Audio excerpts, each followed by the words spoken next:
नमस्कार। Diamond public high school पन्ना से science study में मैं विनू सक्सेना आप सभी का स्वागत करती हूँ। बच्चों, पिछले वीडियो में हमने पाठ 12 के प्रश्न क्रमांक 2 तक के प्रश्नों के उत्तर हल किए थे। आज के वीडियो में हम प्रश्न क्रमांक 3 और उससे आगे के प्रश्नों के उत्तर हल करेंगे। तो बच्चों, आप प्रश्न देखने के लिए अपनी बुक का प्रयोग कर सकते हैं।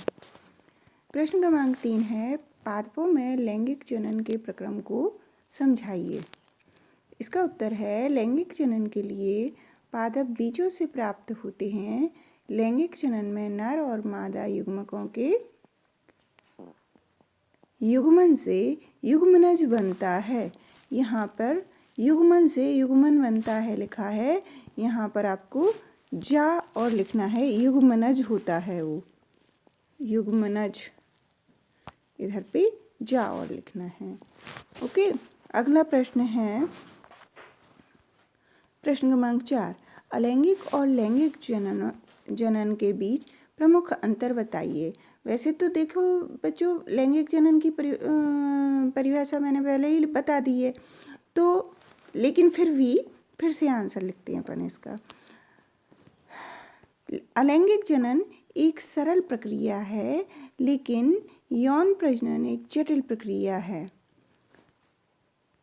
अलैंगिक प्रजनन कोशिका विभाजन द्वारा किया जा सकता है, लेकिन यौन प्रजनन कोशिका विभाजन द्वारा नहीं किया जा सकता।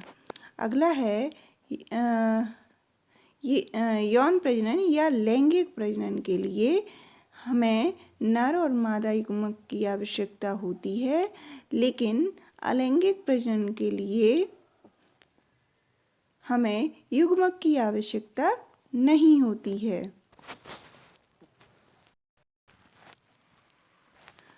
अलैंगिक प्रजनन निर्मित कोशिका में निर्माता कोशिका के समान, लेकिन यौन प्रजनन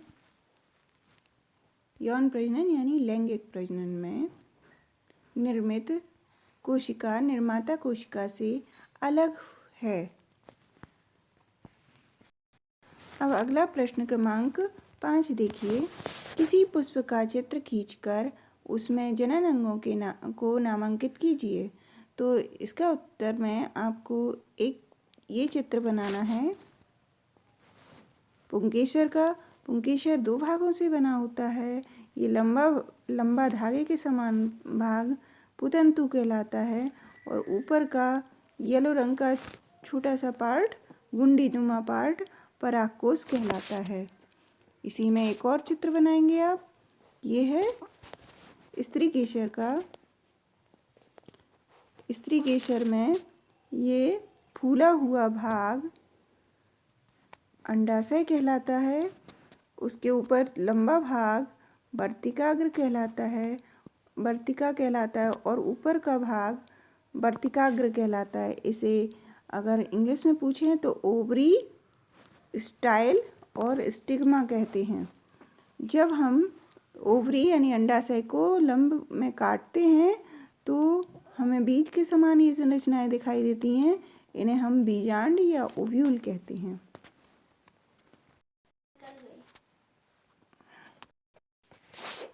बच्चों, अब अगला प्रश्न देखिए, प्रश्न क्रमांक 6, स्वपरागण और परपरागण के बीच अंतर बताइए। तो बच्चों, इसका उत्तर देखिए, यदि परागकण उसी पुष्प के वर्तिकाग्र पर गिरते हैं तो इसे स्वपरागण कहते हैं। स्वपरागण उभयलिंगी पादपों में होता है। उभयलिंगी से अर्थ होता है ऐसे पादप जिनके पुष्प में नर और मादा अंग दोनों होते हैं। इसके बाद आगे देखिए, जब पुष्प के परागकण उसी पादप के किसी अन्य पुष्प के वर्तिकाग्र पर गिरते हैं तो इसे परपरागण कहते हैं। परपरागण एक लिंगी पादप में होता है। मतलब इसका अर्थ ये है कि ऐसे पौधे जिनके नर पुष्प अलग होते हैं और मादा पुष्प अलग होते हैं, तो नर पुष्प से उसी पौधे के दूसरे मादा पुष्प पर परागकण गिरे तो उसे परपरागण कहते हैं। इस तरह का उदाहरण है पपीता। पपीता में नर पौधे अलग होते हैं और मादा पौधे अलग होते हैं, जबकि मटर या चने ये सब उभयलिंगी पौधे होते हैं। अगला प्रश्न है प्रश्न क्रमांक 7। पुष्पों में निषेचन का प्रक्रम किस प्रकार संपन्न होता है?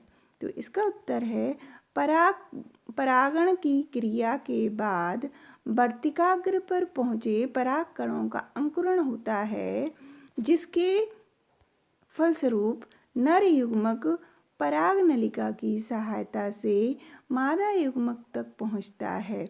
इसके बाद नर तथा मादा युग्मक बीजांड के अंदर भ्रूण कोश में संलयित होकर युग्मनज बनाते हैं और नर और मादा युग्मकों के संलयन को ही निषेचन कहते हैं।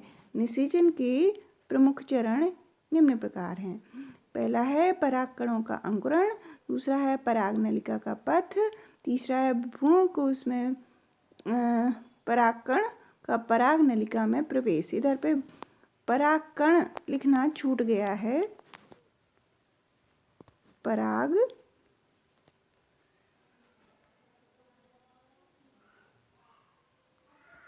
कण का पराग नलिका में प्रवेश। अगला है नर युग्मकों को का स्वतंत्र होना और अगला है नर तथा मादा युग्मक का संयोजन। प्रश्न क्रमांक 8, ये देखिए, बीजों के प्रकीर्णन की विभिन्न विधियों का वर्णन कीजिए। तो इधर पे इसका उत्तर है सहजन या ड्रम स्टिक तथा द्विफल यानी मैपल के जैसे पौधों में पंख युक्त बीज, घासों के हल्के बीज अथवा आँख यानी मदार के रोम युक्त बीज और सूरजमुखी के रोम युक्त बीज फल के साथ उड़कर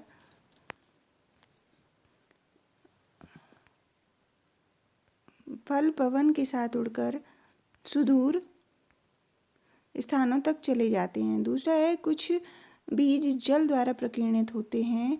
ऐसे बीजों अथवा फलों के आवरण स्पंजी तथा तंतुमय होते हैं, जिससे ताकि वे जल में प्लवन यानी तैर कर एक स्थान से दूसरे स्थान तक जा सकें।